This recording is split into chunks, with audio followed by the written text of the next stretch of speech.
오늘도 함께 예배하는 부활학교 성도 여러분, 그리고 모든 그리스도인 여러분, 오늘도 함께 예배드리게 돼서 참 기쁩니다.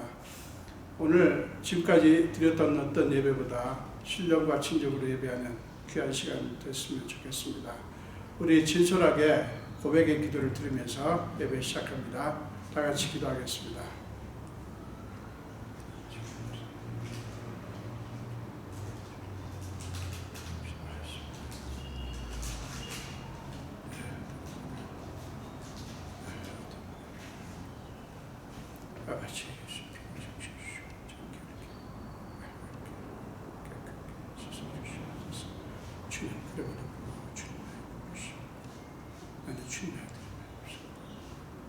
아버지 시아 주님의 저희 없다면 그래서 주님의 아버지 예수 그리스도 주시사 저렇게 끄덕이 저렇게 쓰사 주시옵소서.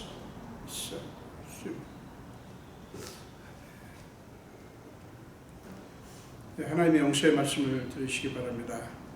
오라 우리가 서로 변론하자. 너희의 죄가 주홍 같을지라도 눈과 같이 휘어질 것이요 진홍같이 붉을지라도 양털같이 희게 되리라. 아멘. 우리 사도신조로 신앙 고백합니다. 전능하사 천지를 만드신 하나님 아버지를 내가 믿사오며 그 외아들 우리 주 예수 그리스도를 믿사오니 이는 성령으로 잉태하사 동정녀 마리아에게 나시고 본디오 빌라도에게 고난을 받으사 십자가에 못 박혀 죽으시고 장사한 지 사흘 만에 죽은 자 가운데서 다시 살아나시며 하늘에 오르사 전능하신 하나님 우편에 앉아 계시다가 저주로서 산자와 죽은 자를 심판하러 오시리라. 성령을 믿사오며 거룩한 공회와 성도가 서로 교통하는 것과 죄를 사하여 주시는 것과 몸이 다시 사는 것과 영원히 사는 것을 믿사옵나이다. 아멘.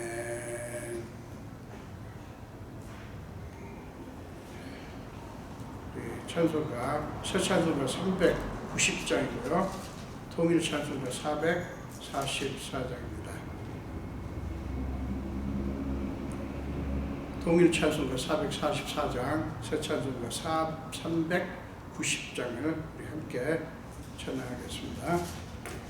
예수가 거느리시니 즐겁고 평안하구나. 주야에 자고 깨는 것 예수가 거느리시네. 주 날 항상 돌보시고 날 친히 거느리시네. 주 날 항상 돌보시고 날 친히 거느리시네. 때때로 괴로움 당하면 때때로 기쁨 누리네. 풍파 중에 지키시고 평안히 인도하시네.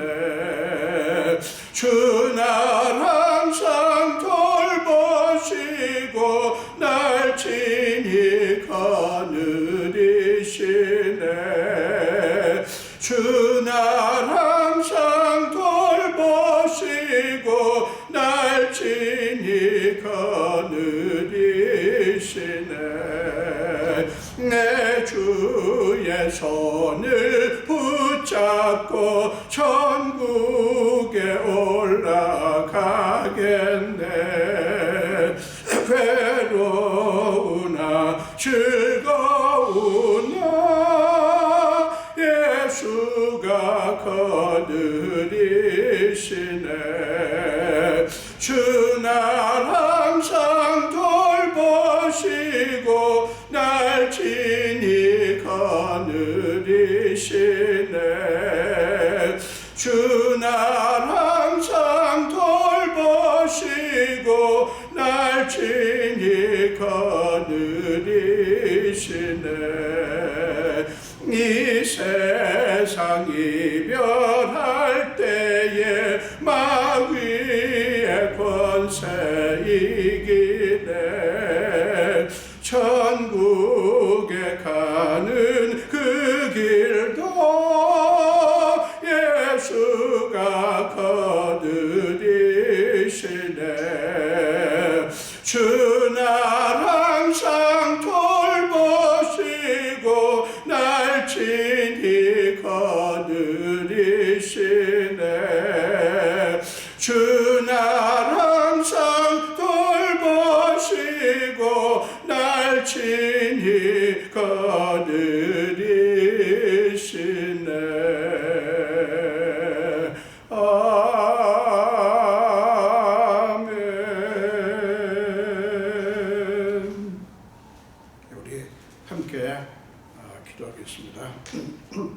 예수님 감사합니다. 오늘도 저희에게 예배할 수 있는 은혜를 주신 주님을 찬양합니다. 우리에게 하나님께서 많은 복을 주셨지만 때에 따라 주님을 경배할 수 있는 이 은총보다 더 큰 은총이 없는 것을 믿습니다. 오늘 예배의 주인은 주님이심을 선포합니다. 아버지, 오늘 예배를 통해서 우리가 살아 역사하시는, 실제하시는, 지금도 모든 시공간을 초월해서 역사하시는 주님을 만나기를 원합니다. 그러나 우리 자신을 돌아보면 우리는 거룩하신 공의로우신 하나님 앞에 설 수 없는 죄인인 것을 고백합니다. 저희를 불쌍히 여기시고 저희 안에 하나님 보시기에 합당치 않은 것들을 다 제거하시며 주의 보혈로 깨끗하게 씻어내 주시옵소서. 그래야 오늘 신령과 진정으로 예배하기에 부족함이 없는 귀한 시간이 되게 하여 주옵소서. 오늘 우리가 이 예배를 드리며 살아 역사하신 주님을 만나고 우리가 믿는 그 하나님이 우리에게 어떤 존재이신지, 그리고 우리는 그 하나님 앞에 어떤 인물인 사람인지를 이 시간에 확인하기를 원합니다. 우리는 죄인이지만 하나님이 신실하셔서 우리를 위해서 역사하셨고 지금도 역사하고 계시고 지금도 우리 하나님 되심을 믿습니다. 아버지, 우리는 우리 자신을 돌아볼 때는 낙심이 되고 속상하고 마음도 약해지고 기가 죽는 때가 얼마나 많은지 모릅니다. 그러나 우리는 살아 역사하시는 우주 만물의 주인 되신 하나님이 우리의 아버지이신 것을 생각하며 그것이 더 믿어질 때마다 더 담대해지는 우리 자신을 보게 됩니다. 아버지, 오늘 예배를 드리며 그 살아 역사하신 주님을 만나고 주님의 만져주심을 경험하는 시간이 되게 하여 주옵소서. 우리 안에 오시옵소서. 임하시옵소서. 환영하오니 모셔드리오니 우리 가운데 오셔서 우리를 정결케 하시고 우리의 몸과 우리 육신의 연약함이나 질병을 고치시며, 우리가 비록 여러 가지 상황은 어렵고 우리의 몸은 날이 갈수록 후퇴할 수 있어도 늘 하나님 은혜 때문에 늘 소생하는 그런 믿음의 열매들이 많이 일어나게 하여 주옵소서. 오늘 우리가 또 주님 앞에 겸손히 섭니다. 주의 말씀을 듣기를 원합니다. 주님 우리에게 말씀하여 주시옵소서. 아버지, 우리는 지난 한 주간도 코로나19 바이러스로 말미암아 참으로 때로는 불안한 가운데 때로는 염려되는 가운데 한 주간을 지냈습니다.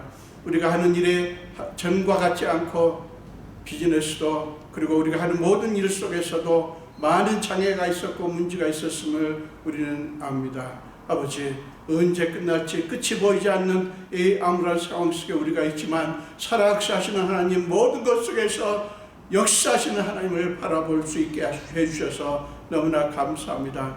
아버지, 주님께서 우리를 불쌍히 여기사 지금까지 지켜주셨는데 앞으로도 지켜주시고, 우리가 물론 조심하지만 그러나 하나님께서 지켜주시지 않으면 우리는 살 수가 없습니다. 아버지, 이 바이러스를 이제 우리가 어떻게 할 수 없다고 하는 것을 이미 확인했습니다.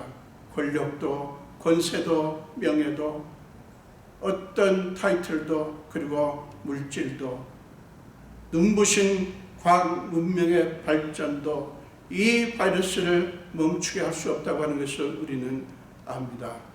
아버지, 오직 하나님만이 하실 수 있사오니 아버지여 불쌍히 여기사 주님이 속히 이 코로나19 바이러스를 멈추게 하여 주시옵소서. 지금 많은 의학도들이, 과학자들이 백신과 치료약을 개발하기 위해서 애를 쓰고 있고, 지금 들리는 소식엔 어떤 제약회사에서 백신을 개발을 했다고 하는 소식도 듣습니다. 아버지여, 주께서 속히 역사하셔서 아버지, 우리로부터 우리를 이 바이러스로부터 지켜주시기를 간절히 구합니다. 하나님, 오늘 또 부족한 중에 있어서 이 말씀을 선포합니다. 아버지여, 저는 말씀을 선포할 때마다 두렵고 떨립니다. 아버지께서 세우셨으니 하나님이 친히 저의 입술을 사용하셔서 하나님의 말씀만 선포할 수 있게 하여 주시옵소서. 감사드렸고 예수 이름으로 기도합니다. 아멘.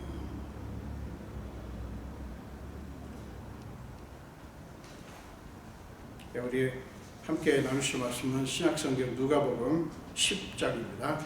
누가복음 10장 17절에서 20절까지요.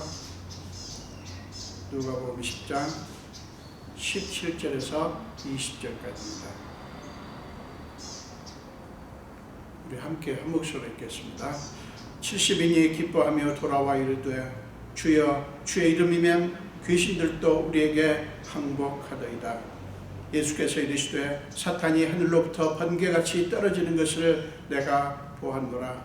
내가 너희에게 뱀과 정갈을 밟으며 원수의 모든 능력을 제하할 권능을 주었으니 너희를 해칠 자가 결코 없으리라. 그러나 귀신들이 너희에게 항복하는 것으로 기뻐하지 말고 너희 이름이 하늘에 기록된 것으로 기뻐하라 하시니라.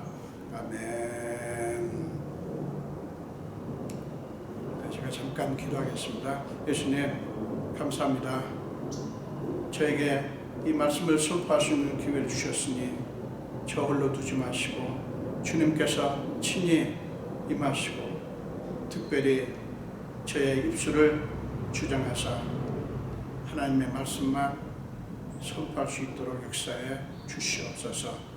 말씀을 전하는 주의 종이나 말씀을 듣는 모든 성도들이 성령님 안에서 하나님의 말씀을 받게 하여 주옵소서. 감사드렸고 예수 이름으로 기도합니다. 아멘.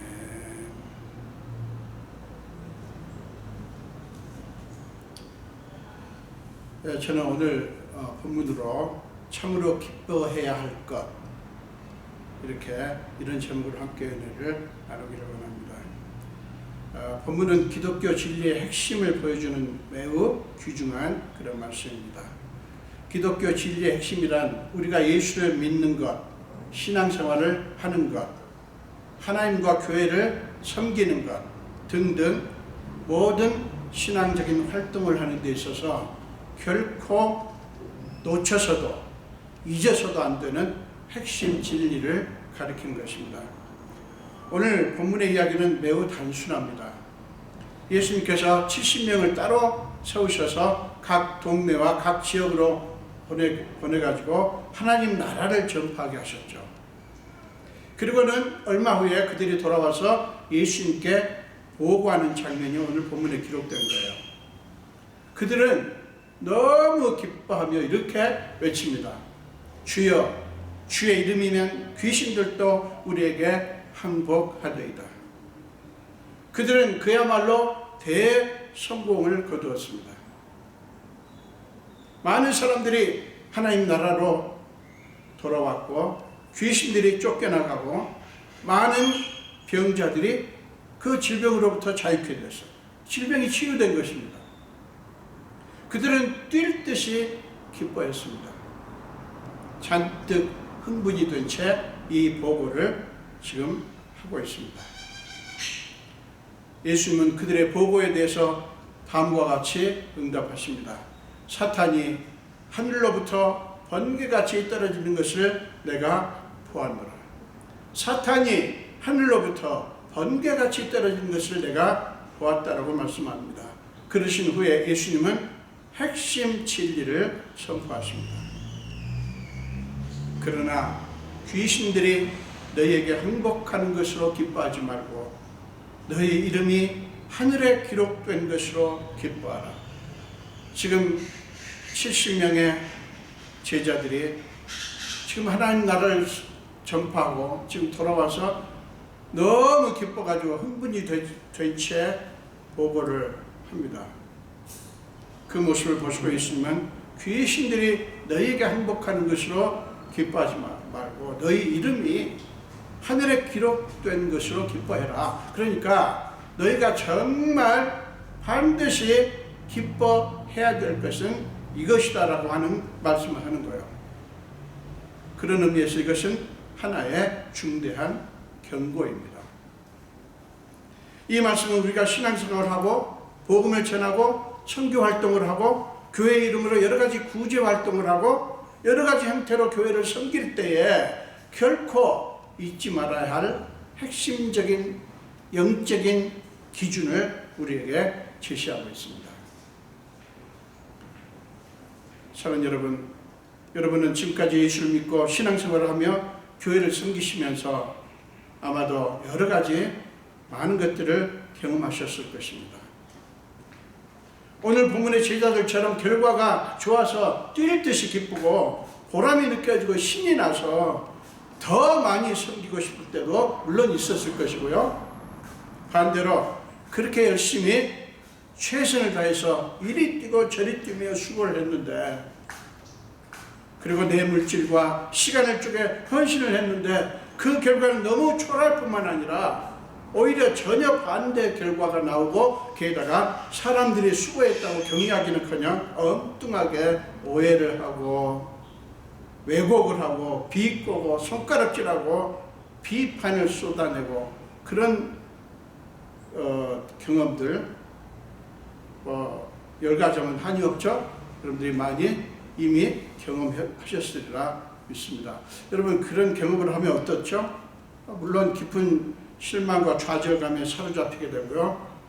화도 나고요. 더 나아가서 실패감과 패배감이 밀려오면서 다 그만두고 싶은 그야말로 다 때려치우고 싶은 그런 심정이 듭니다. 교회를 섬겨보신 분들 가운데 이런 경험이 없는 분들은 아마 거의 없지 않을까 싶습니다. 여러분 이런 일들 때문에 신앙 공동체 안에는 교회를 비롯하여 여러 신앙 공동체 안에는 이런저런 다툼이 끊이지 않습니다. 열심히 섬기고 그 결과도 좋아서 뿌듯하신 분들은 그 기쁨을 주체할 수가 없어서 신이 나서 간증도 하고 여기저기 얘기도 하고 그렇게 합니다. 그리고 그것을 보는 사람들 중에는 물론 부러워하고 교훈으로 삼겠다고 생각하는 사람들도 있겠지만 사실은 시기심이 활동하는 분들도 참 많이 있죠. 여러분 다툼의 발단은 뻔합니다. 일이 잘 돼서 그 이루어진 결과로 인해 가지고 너무 기뻐하는 사람들이 시간이 흐르면서 교만에 빠지게 되고요. 또 어떤 사람들은 시기와 질투심을 가지고 그 문제를 대처하는 그런 일들 때문에 다툼이 시작이 됩니다. 결국에는 사람이 문제더라고요. 사람이 어떤 태도를 갖는가 이게 굉장히 중요하다고 하는 것을 우리는 알게 됩니다. 자, 그러면 이 문제를 어떻게 해야 되죠? 물론 교회 구성원들이 열심히 일한 후에 결과가 좋게 나오면 그 당사자뿐만 아니라 모두가 함께 기뻐하고 또 결과가 별로 좋지 않게 나왔다면 서로가 그 사람의 문제라고만 보지 않고 서로가 공동 책임을 느끼고 누구를 비난하거나 책임을 묻거나 이렇게 하기보다 서로 격려하면 얼마나 좋겠어요. 여러분 이런 공동체가 얼마나 있을까요? 자, 그러나 그런다고 해도 그러니까 함께 기뻐하고 함께 책임을 느끼고 함께 고민을 나누고 그런다고 해도 그런 공동체 안에는 또 영적인 문제점이 있습니다. 왜냐하면 그런 모토를 정하고 모든 구성원들이 애를 쓰면 잘 될 거라고 믿는 그 자체가 성경적이지 않기 때문에 그렇습니다. 성경은 인간의 능력을 강조하지 않습니다. 성경은 인간이 뼈를 깎는 노력을 하면 하나님의 기준에 이를 수 있다라고 가르치지 않습니다. 로마서 3장 23절에 보면 모든 사람이 죄를 범하였음에 하나님의 영광에 이르지 못하더니 라는 말씀이 있죠. 거기서 보듯 결국 문제의 핵심은 뭐냐면 인간 안에 있는 죄성입니다. 그 죄성이 우리로 하여금 우리 신앙 공동체가 이렇게 해야지 돼 저렇게 해야지 돼 정말 굉장히 좋은 도덕 규범을 정해도 그 죄성이 각 개인의 죄성이 그걸 가로막는 거예요. 성경은 인간의 능력이 아니라 하나님의 은혜를 강조합니다. 그래서 성경은 언제나 우리가 우리 자신을 떠나서 하나님의 은혜와 사랑을 주목하도록 강조해서 가르치고 있습니다. 이해를 쓰지 말자는 게 아니에요. 그런 어떤 우리 교회 안에 신앙 공동체 안에 정말 그런 영적인 질서를 잡고 정말 그 문제가 생기지 않도록 다툼이 일어나지 않도록 서로가 격려하고 이 노력을 하지 말자는 게 절대 아니에요. 핵심은 뭐냐면 그 애를 그 노력 가지고 될 수 있다라는 생각을 접고 우리가 애를 쓰는 것이 아니라 애를 쓰는 것뿐만 아니라 하나님께서 우리에게 은혜를 베푸셔서 그 은혜의 능력이 우리 안에서 살아나야 된다고 하는 사실을 잊지 말자는 거예요. 여러분 아셨죠? 애 쓰지 말자가 아니라 은혜를 더 붙들자는 얘기입니다. 여러분 이것이 오늘 본문에서 예수님이 강조하시는 말씀의 의미입니다. 예수님은 보냄을 받고 가서 열심히 사역을 한 끝에 대성공을 하고 돌아와 흥분해 있는 70명의 제자들에게 그 점을 경고하고 있는 거예요. 너희가 한 일과 그 결과를 주목하지 말라고 하신 것입니다. 너희가 수고해서 그런 좋은 결과를 얻음으로써 기뻐하는 건 충분히 이해하지만 너희의 관심을 거기에 두지 말라라고 경고를 하시는 거예요. 나는 이미 사탄이 하늘로부터 번개같이 떨어진 것을 보았다. 자, 기억해라. 내가 너희에게 뱀과 정갈을 밟으며 원수의 모든 능력을 제어할 권능을 주었으니 너희를 해칠 자가 결코 없을 것이다. 그러므로 너희의 관심은 언제나 너희 자신을 벗어나서 너희에게 권능을 주고 그 일을 하게 하신 하나님께 모아져야 한다 라고 말씀을 하시는 거예요. 귀신들이 너희에게 항복하는 것이든 그 외에 어떤 좋은 결과든 너희는 그것들에 주목하지 말고 언제나 너희 이름이 하늘에 기록되었다는 사실을 주목하고 그것 때문에 기뻐하라고 말씀하시는 거예요. 여러분 좋은 결과에 기뻐한다는 것은 뒤집으면 결과가 그렇게 되지 못할 때는 그러니까 결과가 나쁘게 좋지 않게 엉뚱하게 나왔을 때는 슬퍼하고 낙심하고 속상해하고 좌절하게 된다고 하는 것을 의미하지 않습니까? 그것은 결국 하나님이 아니라 자기 자신을 주목하는 거 아니겠어요? 예수님은 그러지 말라고 하시는 거예요. 내가 너희에게 그 모든 권능을 주었고 아무도 너희를 해칠 자가 없을 것이기 때문에 나를 바라보고 담대하게 일을 하지만 그 결과에 대해서는 너희에게는 어떤 권한도 없다는 것, 그리고 그 결과는 내 손에 달려있지 너희 손에 달려있는 것이 아니며 그 결과에 대한 영광도 내게 속한 것이지 그 책임도 내게 속한 것이지 너희에게 속한 것이 아니다 라고 말씀하시는 거예요. 결국 우리가 잊지 말아야 될 것은 이것입니다. 주님이 부탁하신 일을 주님이 주신 힘과 지혜로 하되 그 결과에 대해서 염려하거나 두려워하지 말고 하나님께 맡기라고 하는 그런 말씀인 것이죠. 제가 오래전에 한 그 불교 신자를 태권도 도장을 하시는 분이었는데 불교 신자를 6개월 넘게 매주마다 한 30분 떨어진 곳인데요. 제가 거기를 가서 성경 공부를 했던 적이 있습니다. 자, 물론 목표가 있었죠. 이분을 예수 믿게 하고 그 다음에 세례를 받게 하는 것이었습니다. 자, 그 결과 그 형제가 어느 날 믿음을 고백하고요. 세례를 받겠다고 했어요. 그래서 이제 다음 주일에 그러면 세례를 베풀기로 했습니다. 여러분 얼마나 기쁘던지요. 흥분이 돼가지고 잠을 설치할 정도였습니다. 목회자에게 참 그게 큰 기쁨이더라고요. 믿지 않던 분들이 예수를 믿고 믿음을 고백하고 그 다음에 세례를 받게 되는. 그래서 저는 그 목회하면서 세례를 베풀 때 그렇게 보람이 느껴지고 기쁘더라고요. 자, 이제 주일 바로 전날인 토요일에 마지막으로 가서 그 형제 믿음을 확인하고 다음날 교회에 와서 세례를 받을 그런 예정이었습니다. 근데 그 주일에 그 형제가 오지 않았어요. 여러분 내 마음이 어땠을까요? 당연히 굉장히 낙심이 되고 좀 화도 나더라고요. 게다가 이 형제가 세례를 안 받고도 그 다음 주 한동안 교회를 나왔지만 얼마 후에 이사를 하면서 교회를 떠나게 됐고요.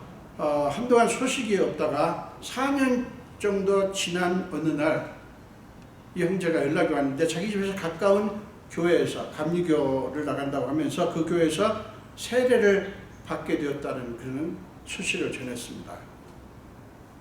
여러분, 제가 기뻐해야 합니까? 아쉬워야 합니까? 여러분 기뻐해야죠. 왜냐하면 꼭 제가 세례를 베풀어야 됩니까? 어디서든 예수를 구주로 고백하고 세례를 받는 자체가 중요하지. 정말 기쁘더라고요. 나중에 제가 깊이 깨달은 것이 있습니다. 나는 그때 주님이 맡기신 일을 했을 뿐이에요. 그리고 그 결과는 하나님의 손에 있었고 나로서는 맡기신 그 일을 한 것 자체가 하나님이 내게 주신 상급이었고 축복이었다는 사실을 깨닫게 되었어요. 물론 제가 그 형제에게 세례를 베풀었다면 저는 성취감을 맛보았을 것이고 말할 수 없이 기뻤겠죠. 그런데 나에게는 그 성취감에서 오는 기쁨이 아니라 나는 하나님의 것이다. 하나님의 아들이고 하나님의 종이다. 내 이름이 하늘에 기록되었다. 라는 사실이 나의 최고의 기쁨거리다. 라는 사실을 깊이 깨닫게 되었어요. 사랑하는 여러분, 우리가 주님을 위해서 뭔가를 하고 결과가 좋아서 기쁠 때든지 좋지 않아서 낙심이 될 때든지 우리의 마음은 언제나 우리 자신의 감정을 벗어나서 우리의 이름이 하늘에 기록되었다는 사실로 넘어가야 합니다. 우리의 마음이. 그러니까 자꾸 자신에게 머물러 가지고 좋은 결과가 나왔으면 뛰듯이 기뻐하고 그 반대는 여러분 모든 우리가 죄를 하든 뭐를 하든 결과가 항상 우리가 원하는 대로 나오지 않습니다. 많이 경험하셨죠? 그게 현실이에요. 그러면 좋지 않은 결과가 나왔으면 그게 우리 자신에게 머물러 있으면 어떻게 됩니까? 그거를 곱씹으면서 낙심하고 문제가 뭘까 분석하면서 무엇 때문이고 누구 때문이고 이런 자꾸 그런 판단을 하게 되죠. 그래서 우리 주님의 일을 하는 그리스도인들이 우리 자신을 벗어나는 게 얼마나 중요한지 몰라요. 벗어나서 어디로요? 예수님이 지금 말씀하셨어요. 우리 이름이 하늘에 기록되었다는 사실. 거기로 우리의 마음이 넘어가지 않으면 큰 시험에 빠지게 됩니다. 여러분, 우리 마음이 우리 자신을 벗어나서 그 사실로 넘어간다고 하는 것은 우리를 떠나서 하나님께로 나아가는 것을 의미합니다. 우리는 언제나 우리의 본토 친척 아비집을 떠나서 하나님이 지시하는 곳으로 가야 합니다. 우리가 한 일이 잘 됐느냐 잘 못 됐느냐를 주목하는 것은 곧 우리 자신에게 초점을 맞추는 것이고, 그것은 우리가 예수를 믿으면서도 여전히 영적으로는 우리의 본토 친척 아비집에 그대로 머물러 있는 것을 의미합니다.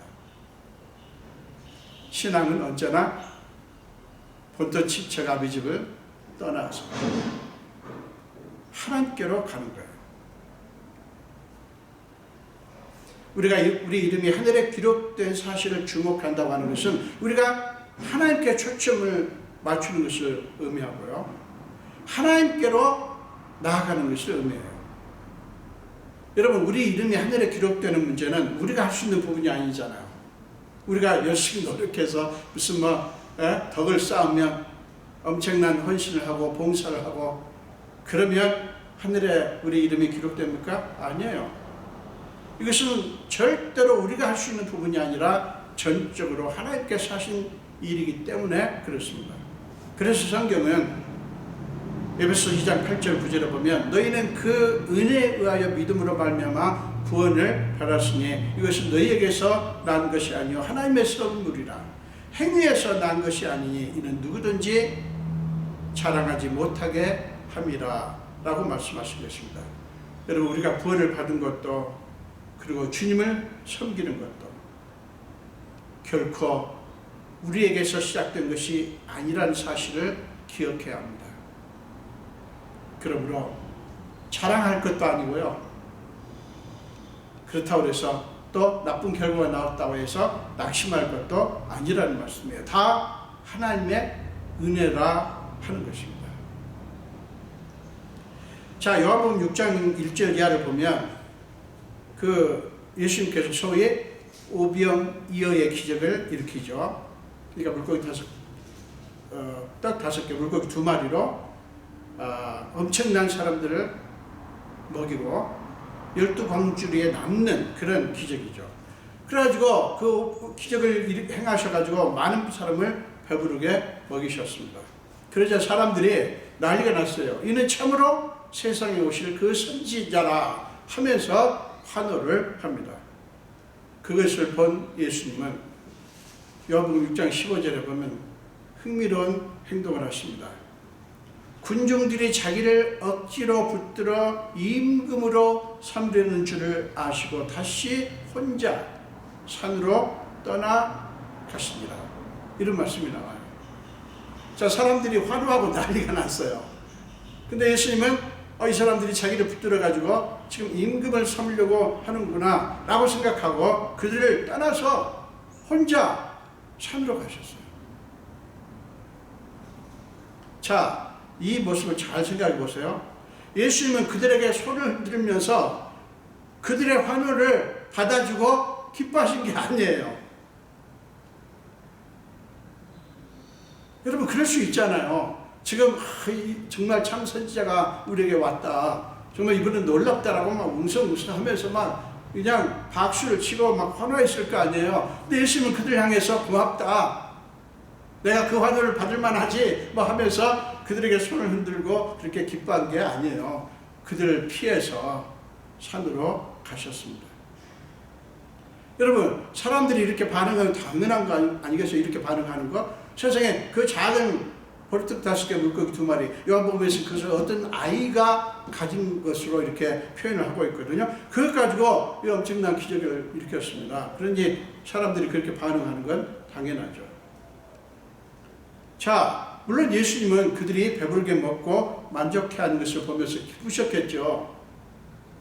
그렇지만 예수님은 그들의 환호에 주목하신 게 아니라 하나님께 주목했어요. 자기를 보내신 하나님께 주목했어요. 그래서 하나님께 그는 나아갑니다. 하나님께 나아갑니다. 예수님은 많은 사역을 하시고 성경에 보면 곳곳에 심지어는 제자들까지도 먼저 가게 하거나 제자들까지도 그 자리에 두고 예수님은 따로 한적한 곳에 가셔서 뭘 하셨겠어요? 거기서 하나님을 만나곤 하셨습니다. 우리는 빌립보 1장에서 바울의 모습에서도 그것을 찾아볼 수가 있습니다. 바울이 감옥에 갇혔을 때 바울을 평소에 대적하던 자들이 그 틈을 타서 바울을 비방하며 순수하지 못한 마음으로, 순수하지 못한 게 뭐겠어요? 자기들의 이름을 내기 위해서 복음을 전했습니다. 그러면서 바울을 비방하는 거예요. 바울이 전한 것은 참 복음이 아니다. 우리가 전하는 것이 참 복음이다. 뭐 이런 식이죠. 뭐 오늘날에도 이런 일 얼마든지 있지 않습니까? 그 소식을 듣고 바울이 어떻게 반응하죠?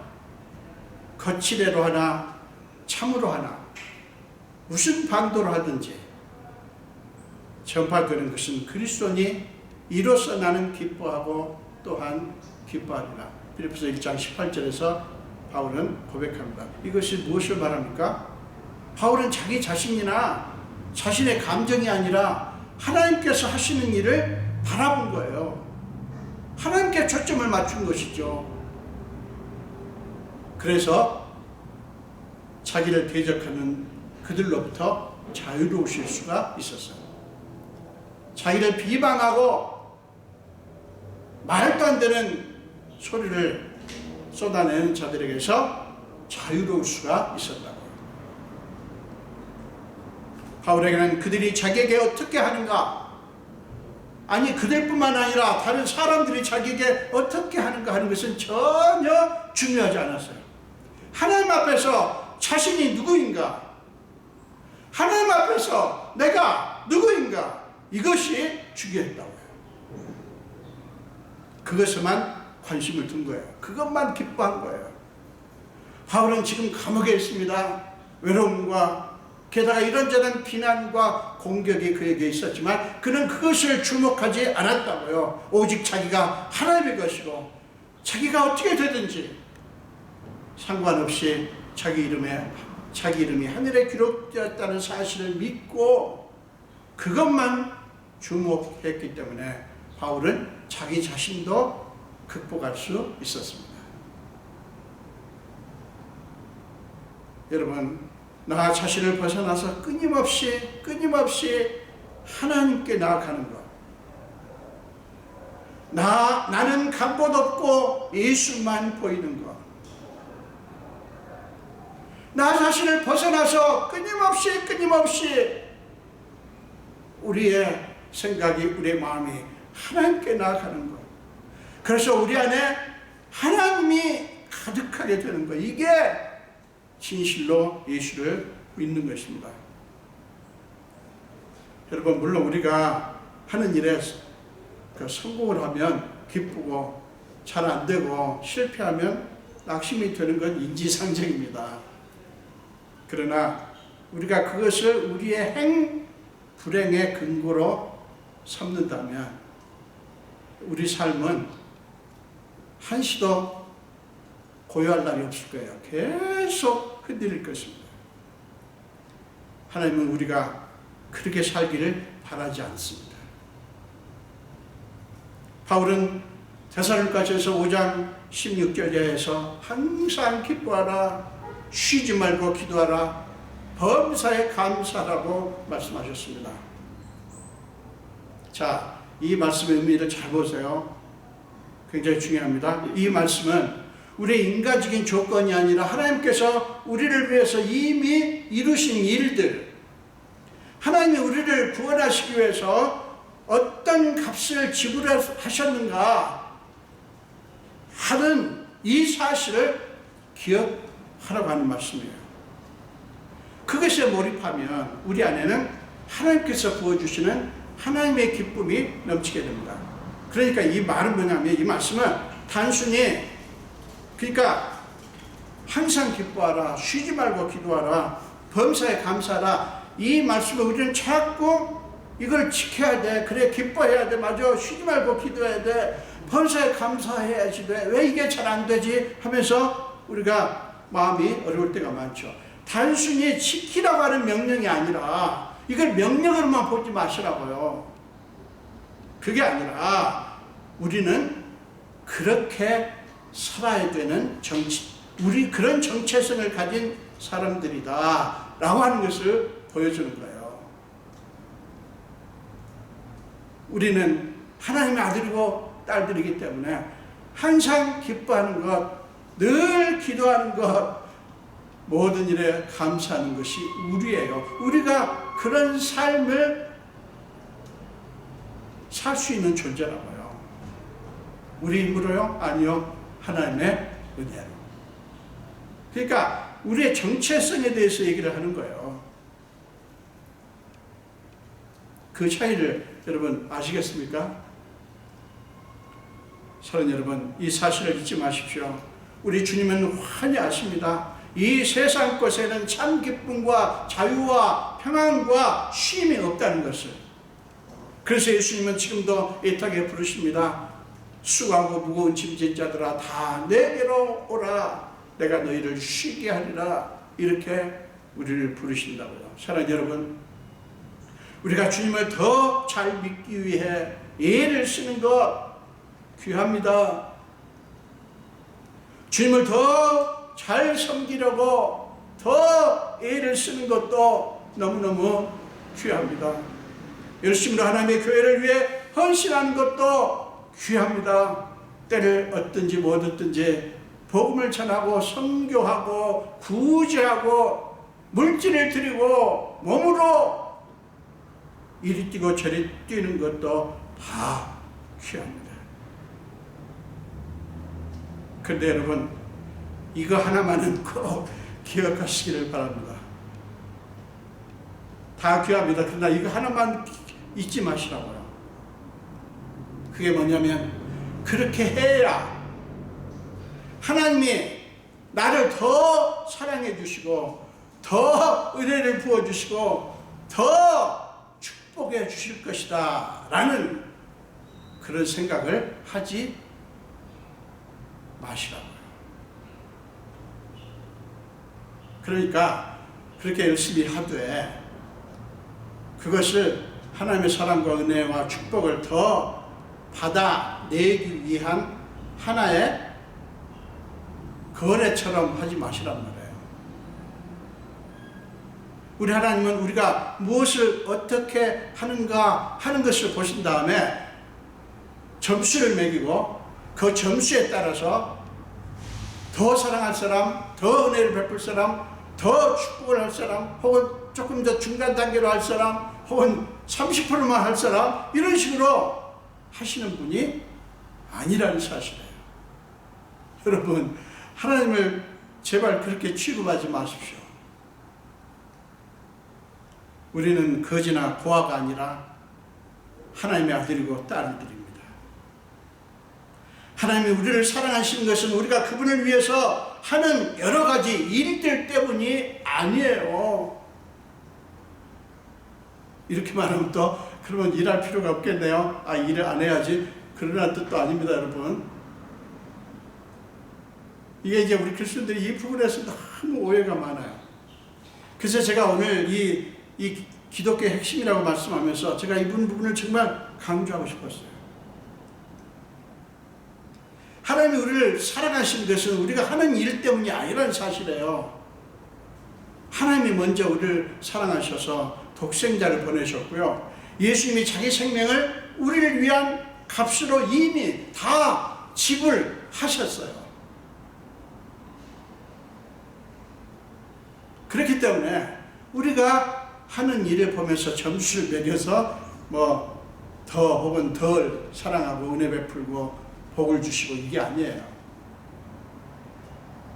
물론 하나님께서 특별하게 은총을 베푸시고 특별하게 참 그 많은 것들을 주시는 그런 사람들이 있습니다. 그래서 우리는 알고 싶죠. 뭘 어떻게 한 거야? 그 비결이 뭐야? 이렇게 알고 싶어 합니다. 그리고 또 설교자들도 보면 하나님의 축복을 받는 비결 뭐 5가지 혹은 뭐 3가지 이렇게 그것들을 열거를 합니다.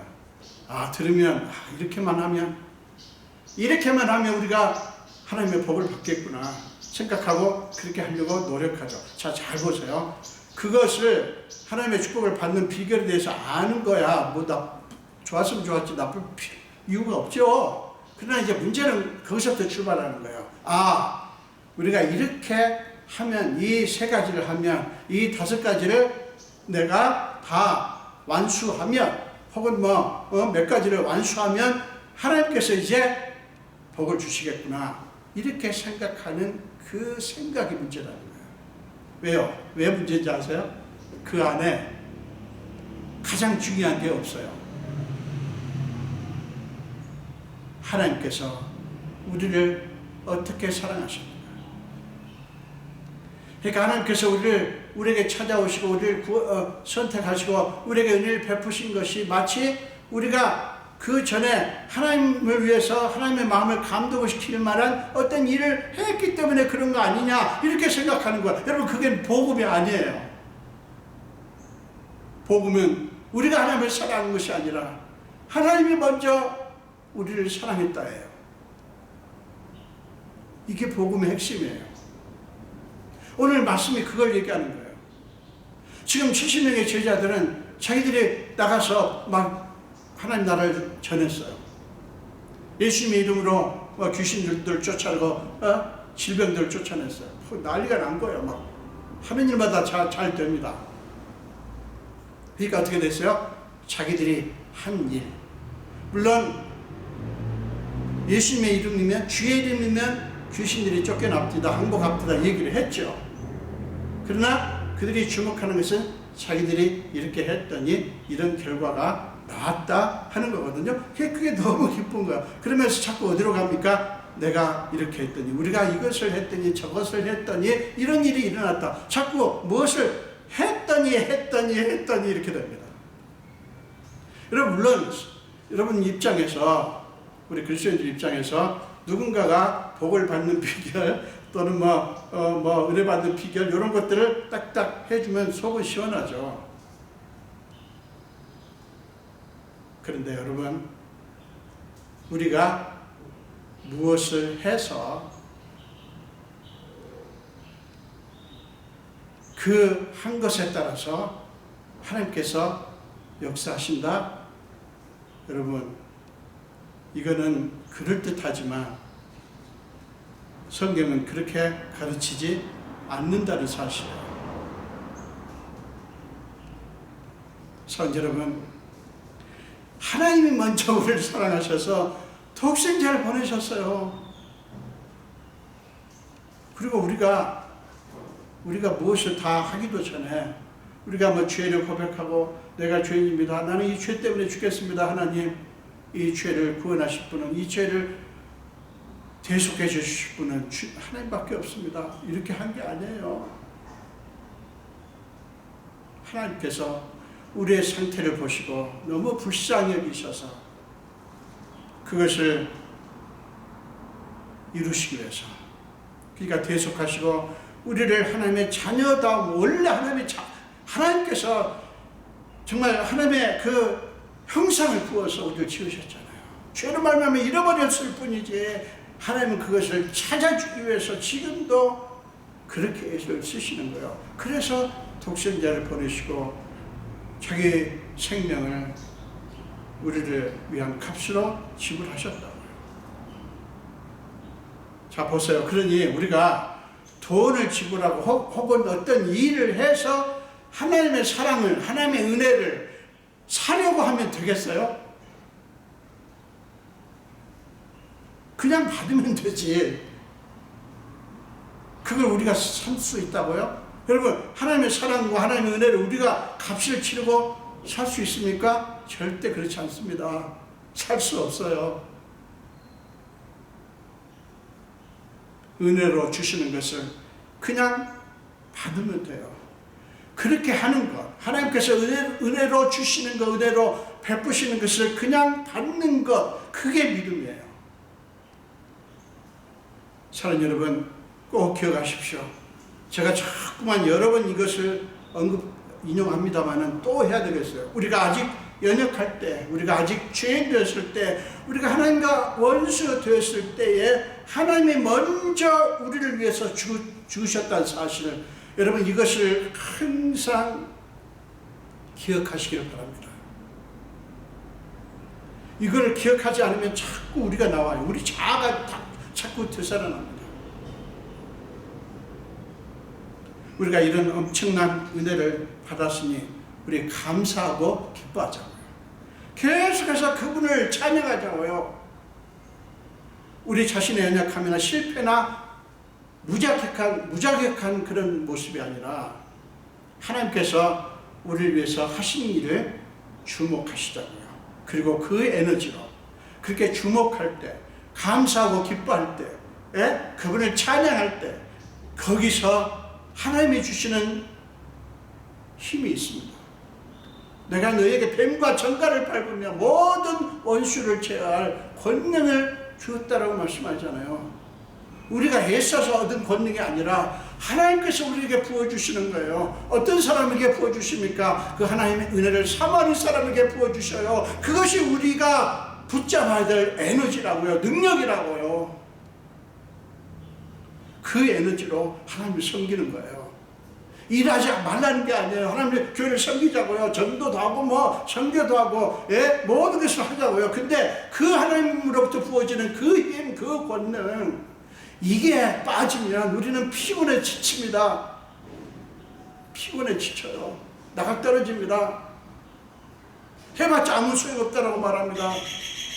자꾸 어떤 일을 하고 하나님으로부터 어떤 그 보상을 받아내려고 하는 심리 때문에 내가 그렇게 열심히 섬겼는데 생기는 거 하나도 없더라, 이런 생각들을 하게 되는 것입니다. 여러분, 우리가 하나님을 섬기고요, 그리고 그 결과는 하나님께 맡기는 것입니다. 우리가 만드는 게 아니에요. 결과는. 저도 많이 착각했어요. 우리 목회자들이 많이 착각합니다. 내가 무엇을 어떻게 했기 때문에 이 교회가 이렇게 됐다. 그걸 뒤집으면 어떻게 해요? 그러면 교회가 잘못됐어요. 결과가 나쁘면 내가 엉망으로 했군, 이렇게 되는 거예요. 여러분, 결과는 우리가 만드는 게 아니에요. 요한 웨슬레가 감리교 창시자가 되었지만 조지아주 사반나에서 그가 오랫동안 선교를 했지만 한 사람도 열매를 거두지 못하고 영국으로 돌아갔잖아요. 여러분, 그가 착각한 게 그거였어요. 자기 열심히 하면 될 것이다. 그러나 그가 하나님을 만나기 전까지 그는 그냥 목회자지만 선교사지만 그냥 자아만 있는, 하나님으로부터 부어지는 그 에너지가 없는, 권능이 없는 그런 사람이었을 뿐이에요. 사랑하는 여러분, 우리가 무엇을 그리고 어떻게 하든지 우리 자신이나 그 일의 결과 때문에 기뻐하거나 혹은 낙심할 것이 아니라 내 이름이 하늘에 기록되어 있지, 내 이름이 하늘에 기록되어 있지 라는 사실만 자꾸 기억하면서 그 사실로만 기뻐하자고요. 그것이 기본입니다. 그게 기준이에요. 우리 그리스도인들이 이것만 되면, 그러니까 다른 어떤 것도 아니라 내가 잘했다 못했다, 우리 이왕이면 일을 잘하고 좋은 결과를 만듭시다. 그러니까 우리가 이루도록 일을 씁시다. 그러나 여러분, 일이 주의 일이 됐든 무슨 일이 됐든 잘 될 때도 있지만 잘 못 될 때도 있어요. 여러분 자식도 그래요. 여러분이 원하는 대로 잘 되는 자식도 있겠지만 그렇지 못한 자식도 있어요. 여러분, 그것조차도 하나님께 맡기자고요. 그 결과가 지금 현재 눈에 보이는 결과가 다가 아니에요. 이것만 기억하자고요. 나도 나 자신을 생각할 때 내 이름이 하늘에 기록되어 있지. 저 아이에 대해 생각하면서도 내 아들도 내 딸도 그 이름이 하늘에 기록되어 있지. 이것을 기억하시면서 기뻐하자고요. 감사하자고요. 우리 마음대로 안 됐지만 그래도 물론 이렇게 생각하시는 분들이 있어요. 나는 목사님 저는 모르겠어요. 내 이름이 하늘에 기록되어 있는지 어떻게 알아요? 어떻게 하면 내 이름이 하늘에 기록된 것을 확인할 수 있나요? 여러분 그런 거 하려고 하지 마시고 여러분들이 정말 예수 그리스도를 내 주인으로 나의 구세주로 믿는가 하는 것을 보십시오. 여러분 예수님을 여러분의 구세주로 믿습니까? 아니 여러분이 뭘 잘한다 못한다 뭐 많이 알고 있다 모르고 있다 무슨 하나님의 교회를 잘 섬기고 있다 못 섬기고 있다 내가 성경을 안다 뭐 기도를 한다 그거 생각지 마시고 예수 그리스도를 여러분의 구세주로 믿으시냐고요. 아멘? 그러면 여러분은 하나님의 아들이고 딸이 된 거예요. 그것이 여러분의 이름이 하늘에 기록되어 있다라고 하는 사실입니다. 그렇게 믿는 그리고 오직 그것 때문에 기뻐하시는 저와 여러분 되시기를 간절히 축원드립니다. 기도하겠습니다. 예수님 감사합니다. 오늘 또 생명 주시고 주님 앞에 예배할 수 있게 하신 주님, 오늘 우리는 예수님께서 하신 말씀을 기억하며 우리의 믿음을 다시 생각해 봅니다. 예수님은 주신 대로 너희에게 항복하는 것으로, 즉 너희가 그렇게 수고하고 애를 써서 얻은 결과로 기뻐하지 말고 너희 이름이 하늘에 기록된 것으로 기뻐하라고 말씀하신 것을 기억하며, 이제 우리는 우리가 하는 일의 결과가 좋든 나쁘든 상관없이 내 이름이 하늘에 기록되었다는 사실을 기억하며 그것으로 기뻐하기를 원합니다. 우리와 함께하여 주시옵소서. 감사드렸고 예수 이름으로 기도합니다. 아멘.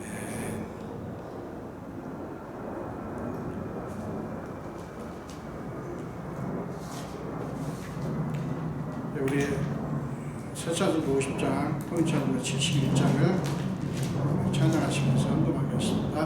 내게 있는 모든 것을 아낌없이 드리네. 사랑하고 의지하며 주만 따라 살리라. 주께 드리네. 주께 드리네. 사랑하는 구주 앞에 모두 드리네.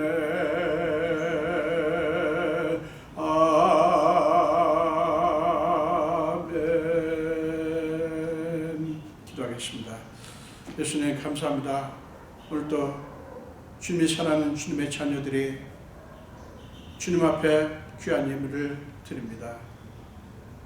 우리는 지난 한 주간도 경제활동이 어려운 가운데서도 오늘까지 정말 최선을 다해서 살았습니다. 아버지, 우리가 여러 가지 어려움들이 있었지만 오늘 주님 앞에 귀한 예물을 여러 가지 모양으로 드립니다. 어떤 분들은 소득이 많이 줄었지만 그러나 그 중에서도 10분의 1은 그 하나님 것이라고 믿고 구별해서 11조를 드린 분들이 있습니다.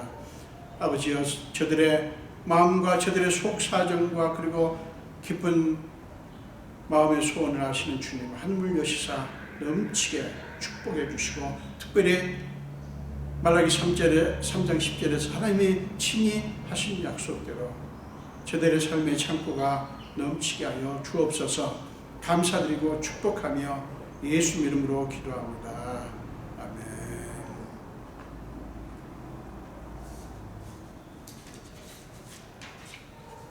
아멘. 다른 건 뭐 특별한 게 없고요. 이제 11월달, 12월 두 달이 여러분에게 매우 굉장히 바쁜 계절이죠. 여러분 물론 다 조심하시겠지만 건강에 유의하시고요. 서로 우리를 위해서 기도할 수 있기를 바랍니다. 화요일부터 엑스포가 열립니다. 우리 거기에 이제 그 상품을 이렇게 전시하시는 하드상 장로님 그리고 김영훈 안수집사님을 위해서 많이 기도해 주시기를 바랍니다. 우리 마지막 찬송 톤 찬송가 394장 새 찬송가 440장 전하겠습니다. 통일 찬송가 449장, 새 찬송가 394장입니다. 이 세상의 친구들 나를 버려도 나를 사랑하는 이 예수뿐일세. 예수 내 친구 날 버리지 않네. 온 천지는 변해도 날 버리지 않네. 검은 구름 덮이고 광풍이 일어도 예수 나의 힘 되니 겁낼 것 없네. 예수 내 친구 날 버리지 않네. 온 천지는 변해도 날 버리지 않네. 괴로운 일 당해도 낙심 말아라. 영원하신 주 능력 나를 붙드네. 예수 내 친구 날 버리지 않네. 온 천지는 변해도 날 버리지 않네. 아멘. 기도하겠습니다. 지금은 우리 주 예수 그리스도의 크신 은혜와 하나님 아버지의 지극하신 사랑하심과 우리 삶 속에 기꺼이 들어오셔서 우리의 모든 무거운 짐과 연약함까지 다 짊어지시고 날마다 우리 위해서 탄식함으로 강구하시는 성령님의 감화, 감도, 역사하시니